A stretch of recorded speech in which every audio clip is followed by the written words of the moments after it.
Andrew Tan. So we see the sophomore Andrew Tan, 4 home runs during the regular season, 3 runs plated, 3 runs driven in, 3 doubles, and a 5-for-9 Americas tournament so far. Quick throw over to first base, and again, Riley back in time. He's not taking too much of a lead there. But in a game we imagine is probably going to be fairly low scoring. Every run matters, and every step could matter in this one.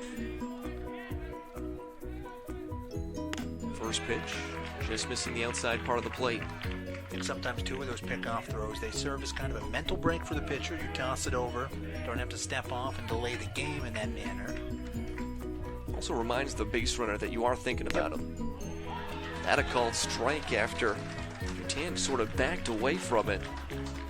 And the reminding thing's big too. I'm of the opinion, I think 75-80% of throwovers, the pitcher's not intending to actually get the runner out.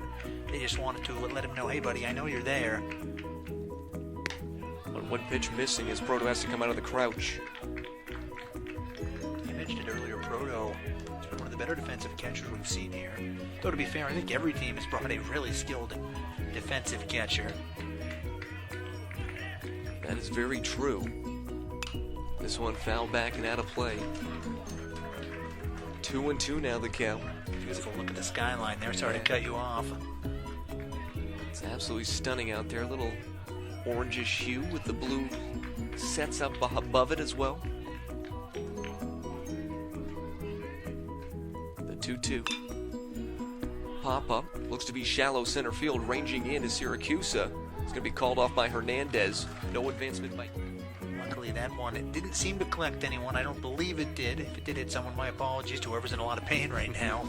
No, I did see that off the bat and or off the hands, I guess. That is the 4th strikeout recorded by Kevin, all of which have been swinging so far. Get tucked underneath the bleachers, which is the good news. No netting, actually, beyond the 3 panels in front of us, too. I know Major League Baseball would extend all the way past where the dugout area is. So always be diligent when you're at the ballpark. Keep your head up and your eyes open. And with a pop-up last time. The second baseman Hernandez in shallow center field. This one fouled back up towards us and over our heads. 0-2 is Kevin again peppering the zone, aided by some foul balls here. This would be huge, Cole, if you can get another strikeout to put those runners into a position to strand them then. Yeah, if that happens, it'll be a scenario in the game maybe they'll think back on. The 0-2 missing. Interesting to note, the infield's not playing in at the corners. Sometimes you see that in a situation where you don't want the runner to advance from third base, but almost allows them to be able to score depending on how hard it's hit. If it's hit very hard, then probably you're not going to see Sullivan try to trot down to home plate. It's a slow roller, though, when you break just right. Another foul ball here is Andrew Tan giving some of those youngsters a workout.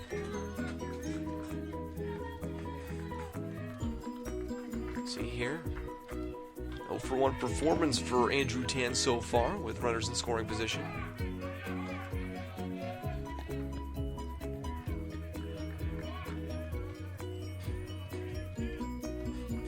Big 1-2 pitch as Kevin comes set, then fires. And this one looks to be fair. It will be 1 run, and now another one will come in to score as Riley come in with ease following Sullivan. It's a 2-run double for Andrew Tan, and it's a 3-1 lead right now for the Bearcats. Next man up, the mentality for both of these teams. Tan, the third first baseman Bearcats have had to use with a good rip there. I mentioned during that at bat that if you don't get runs in that situation, you're going to think about it late in the game. Now you'll think about it for a happier reason. One down the line. Tan in scoring position himself, and he'll add 2 ribbies to the old stat sheet. Another main delicacy I like. Yeah. I like lobster. I was actually eating one during one of the games where I was kind of like, this one lined into center field. Looks to be staying up for an out, but deep enough to score. Tan easily from third. Throw comes in, but it's cut off by Wayman. Another run on the board. 3 already here in the 4th.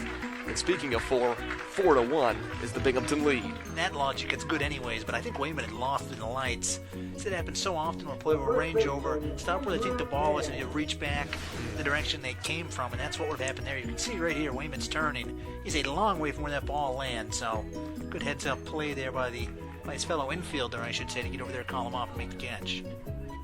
Tan takes that first pitch for a strike. Not to mention, he didn't get charged with an error, but he definitely misplayed one already in the field.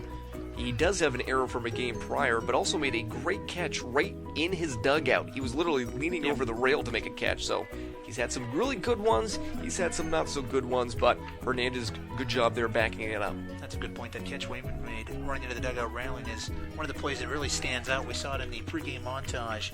One of the five-star plays in the field, if you will. It's one taken inside. Riverhawk bench wanted it.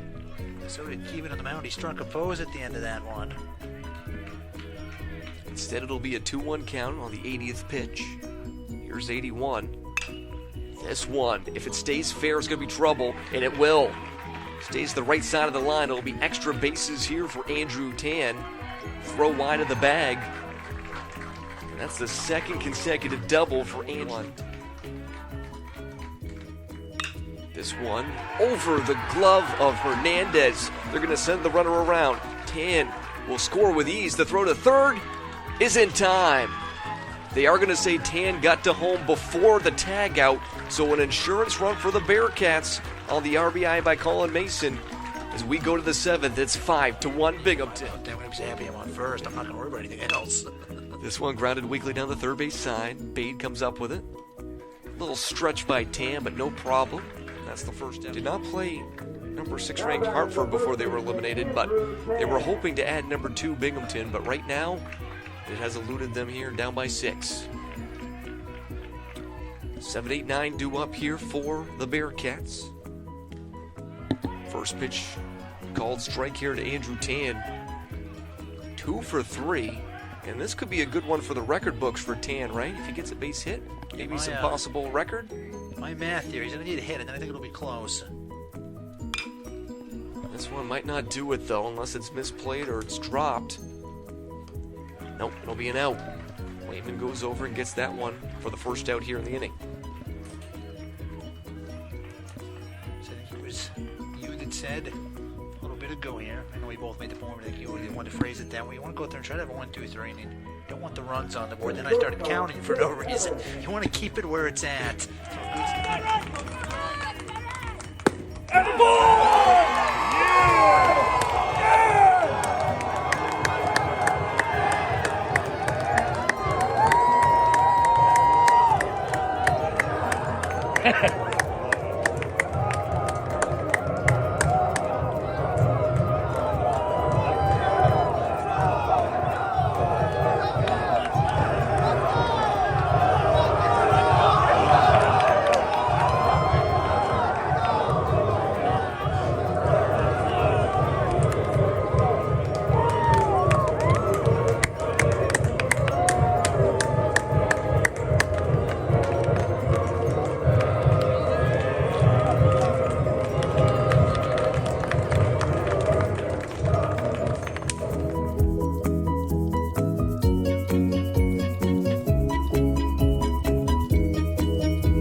How about the champs? Andrew Tan, he had a heck of a tournament. All championship team.